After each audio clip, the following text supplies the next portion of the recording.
Jumping to the conclusion cognitive distortion की वो type जिसमें इंसान विदाउट एविडेंस या किसी सबूत के बगैर कोई मनफी नतीजा निकाल रहा होता है, यानी कि वो ये समझ रहा होता है कि उसे पता है और वो नेगेटिवली इस चीज को वैल्यूएट कर रहा होता है। फॉर एग्जांपल, अगर किसी ने सलाम ना किया तो वो ये समझेगा कि शायद ये मुझे पसंद नहीं करता, ये मेरे खिलाफ है। अगर टीचर ने फीडबैक ना दिया तो ये समझना कि शायद मैंने काम ही अच्छा नहीं किया या टीचर मुझे पसंद नहीं करता।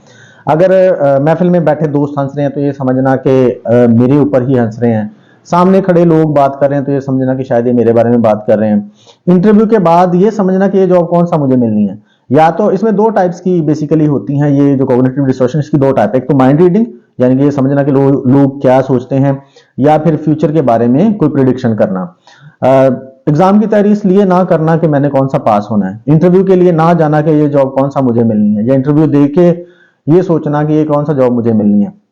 इसको बोलते हैं जंपिंग टू द कंक्लूजन, यानी कि विदाउट एविडेंस या किसी सबूत के बगैर मनफी नतीजा निकालना। और इसकी वजह से इंसान ओवर थिंकिंग की तरफ जाता है, स्ट्रेस में जाता है, एंग्जाइटी की तरफ और डिप्रेशन की तरफ जा सकता है।